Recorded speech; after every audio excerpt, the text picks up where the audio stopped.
Hey, somebody's got to finish the last of the turkey. You have? Excellent. Good morning, afternoon, or evening. You are listening to The Professional Noticer. Hello, everyone. I'm Andy Andrews. Hey, thank you for making me a part of your week. My purpose here today, and with every show we do, is to play the part of a best friend or a coach. I want to help you live the life of your wildest dreams by giving you access to the greatest mentors the world has to offer today. The Professional Noticer is sponsored this week by our friends at Tucker ATV, the small town business with a national reputation.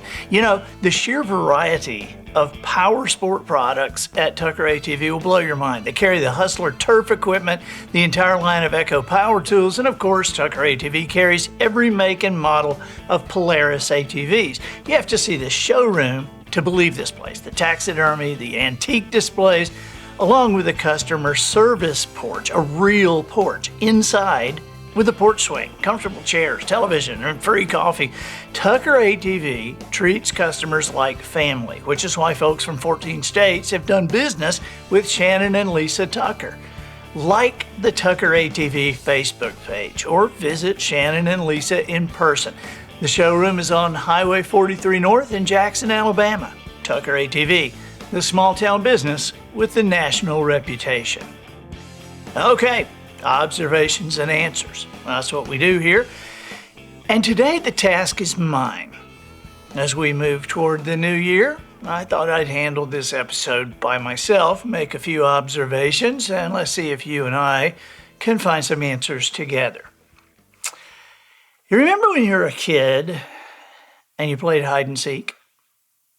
Remember somebody would close their eyes and they'd count to 25 or 50 and everybody would go hide.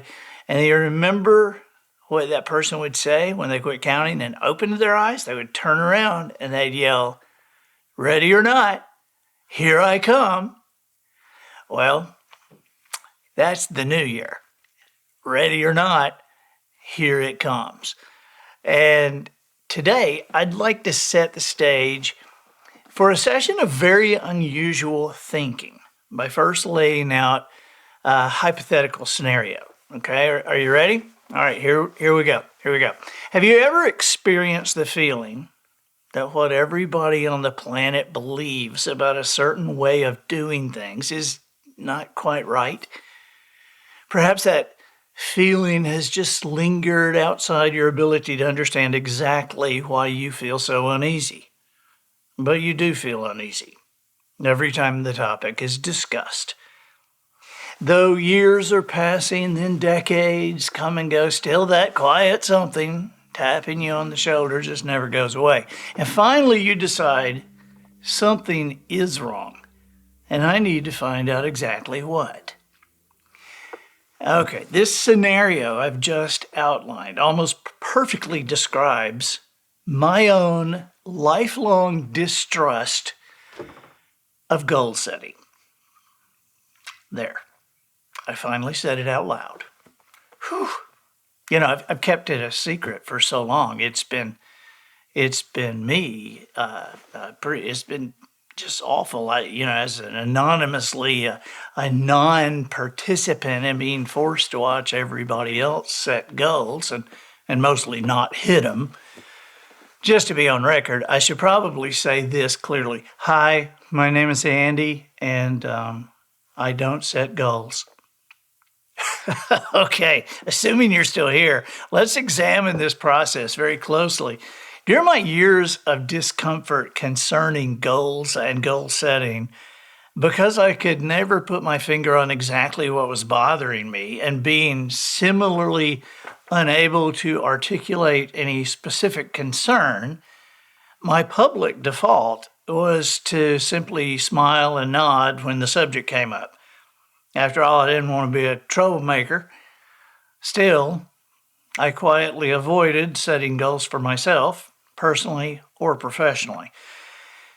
And a few years ago, quite out of the blue, I received a blinding flash of the obvious. The odd realization hit me that for 3 decades, I'd managed to consistently grow and increase the scope and rewards of my career.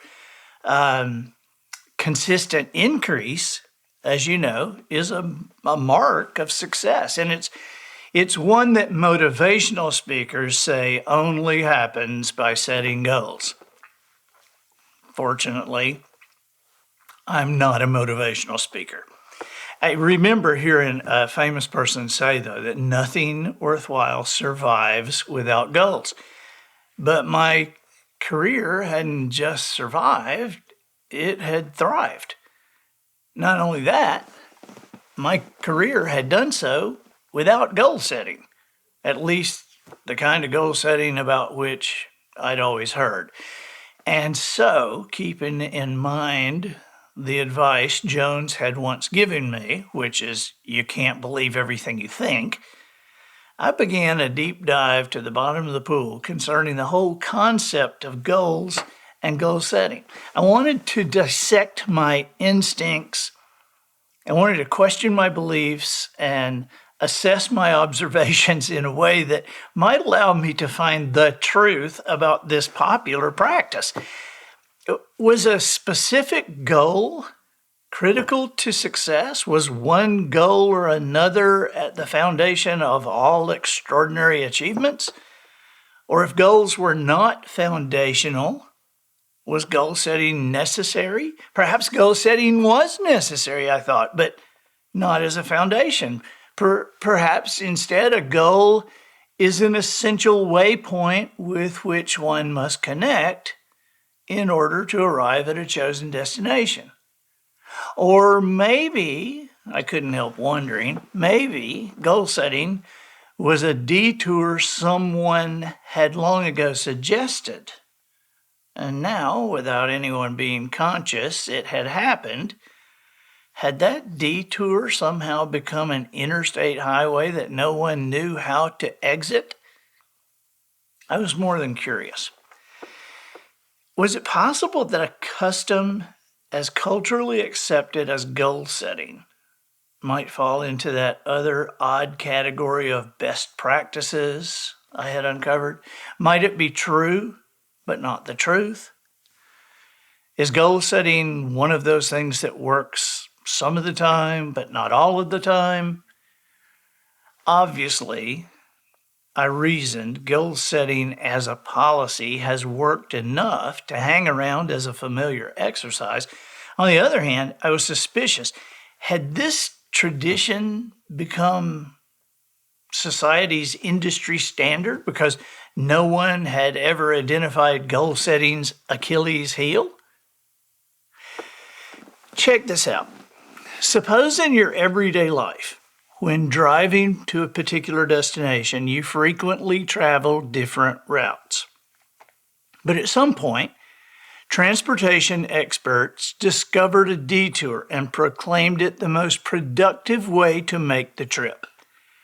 And so, you became one of the thousands of people from your city persuaded to ignore the familiar roads in favor of this one specific detour. Now, suppose that of those thousands of people traveling that road every day, 90% of them never made it to the destination because they wrecked their vehicles somewhere along the way. And this happened day after day. Might you rethink what you'd been told about the effectiveness of the detour? What if the experts said, just do it again, stick to it. You're closer to making it every day because every day you're wrecking a car closer to your destination than you were the day before. Would that make any difference? It sounds a bit silly, doesn't it? I thought so too. You know, I always thought that if Moses had had more time, he'd have come down from the mountain with 11 commandments instead of 10. And I think that number 11 would have been, thou shalt not kid thyself. I think more money has been lost and more time has been wasted by people kidding themselves than for any other reason. Kidding ourselves, by the way, is just code for lying to ourselves. Here's what happens more often than not in a corporate setting. The supervisor asks one of the team leaders, what is your goal for the coming year? 40. the team leader says without hesitation. Definitely 40. Excellent, the supervisor replies. He writes the number down and leaves. So the team leader is on the books for 40. Problem is, he doesn't believe he can do 40. The only reason he said 40 is because he remembered what happened last year when he said 30. Okay? His supervisor just chewed him up and down. 30? The supervisor said, if you can't set a goal higher than 30, maybe we need to get somebody in here who can. Okay, the team leader said, 40. That's more like it, the supervisor said, and he wrote down 40. But the team leader had never believed he could hit 40, and so he didn't. By the way, at some point, we need to talk more about belief and how belief absolutely controls our behavior, controls our performance. Just know this, what we truly believe is so powerful, we're unable to perform against it. And in effect, that's what happened to the team leader. He stated a goal of 40, but in reality, he had done so to keep his supervisor happy. Therefore, as you already know, he had never believed he could hit 40, and he didn't. Oh, did I mention the supervisor and team leader worked for a publicly traded company? The entire workforce was directed to set quarterly goals that were recorded and reviewed by the executives. We are all responsible to someone. And in the case of publicly traded companies, they are responsible to their shareholders. In this case, the company's CEO was fired. The reason? Quarter after quarter, the company failed to hit its forecast. Why was the CEO unable to accurately project forecasted growth? Could it have been because the supervisors selected their goals according to the goals team leaders had set? The executives reported their goals to the vice presidents according to the goals they had received from the supervisors. Can you see where this ended up? The company's stock prices fell because they didn't meet the forecasted projection. But of course they didn't meet the forecasted projection. The entire workforce was passing numbers up through the chain of command that were not remotely accurate. The CEO didn't know it. Heck, the CEO probably still doesn't know it. But the forecast that spelled doom for the CEO was decided upon after carefully considering what in reality was just a bunch of lies. Obviously, there are 500 Fortune 500 companies in America. That would mean there are 500 CEOs in America who have worked their way up the ladder to be recognized as the very best in their fields. Would it surprise you to know that every single year, more than 25% of them are fired? It's true.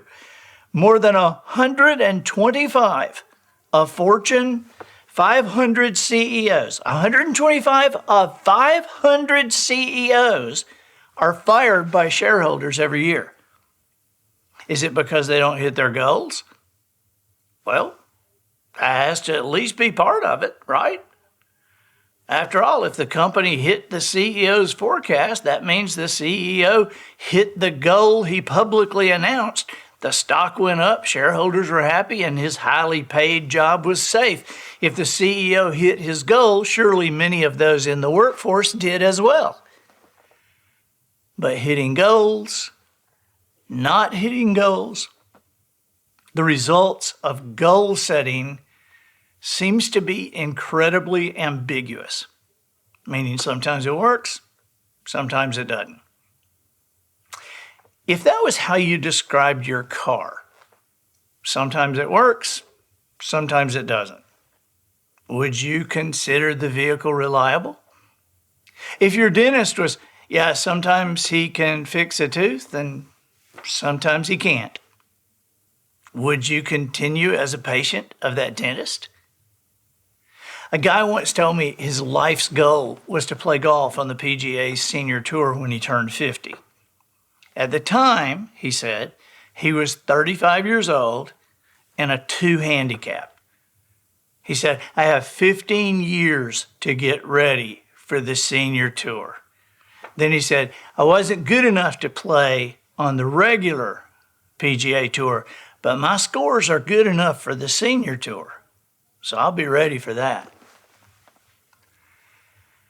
You remember, thou shalt not kid thyself?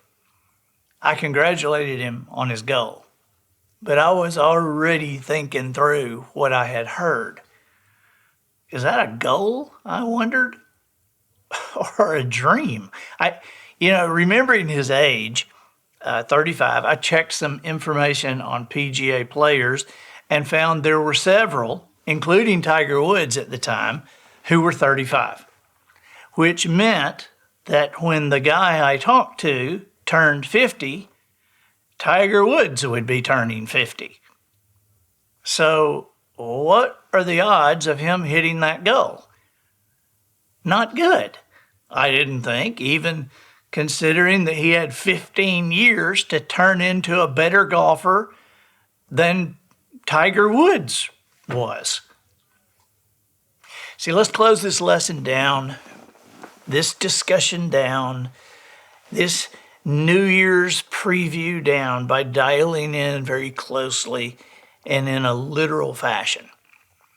I think you and I are close to the bottom of the pool on this one. In your lifetime, have you set goals you didn't reach? Have you had dreams that never came true?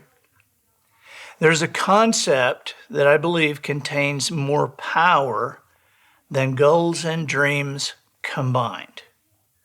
You know and understand the concept too, but probably haven't considered it in this context. Okay, listen to these following 3 sentences.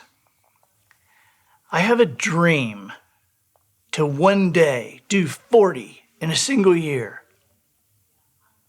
Okay, my goal, again, this year is 40.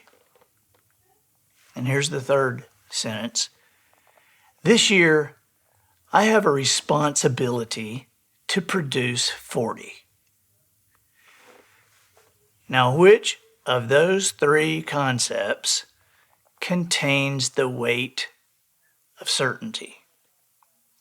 Bottom of the pool is this. You can have a dream and it might come true. You can choose a goal and you might hit it.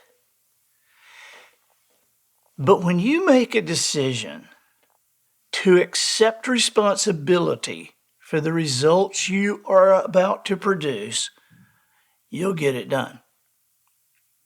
Responsibility is the key. Accepting a responsibility for the task ahead. Being responsible to yourself. Being responsible to your coworkers, to your family. Being responsible. When you accept the responsibility, you'll get it done. So as we're making these New Year's goals and resolutions, consider a New Year's responsibility. I'm Andy Andrews, the professional noticer, harnessing common sense and wisdom to plow through challenges all the way to an answer for you. And I think that'll do it for this week. Get us out of here, Matthew. So, ladies and gentlemen, and to the boys and girls who aspire to become ladies and gentlemen, we have reached the end of another episode of The Professional Noticer.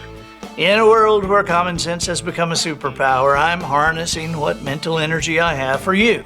Seeking wisdom, making observations, and endeavoring to answer tough questions in a way that will empower your family and your business. I'm Andy Andrews.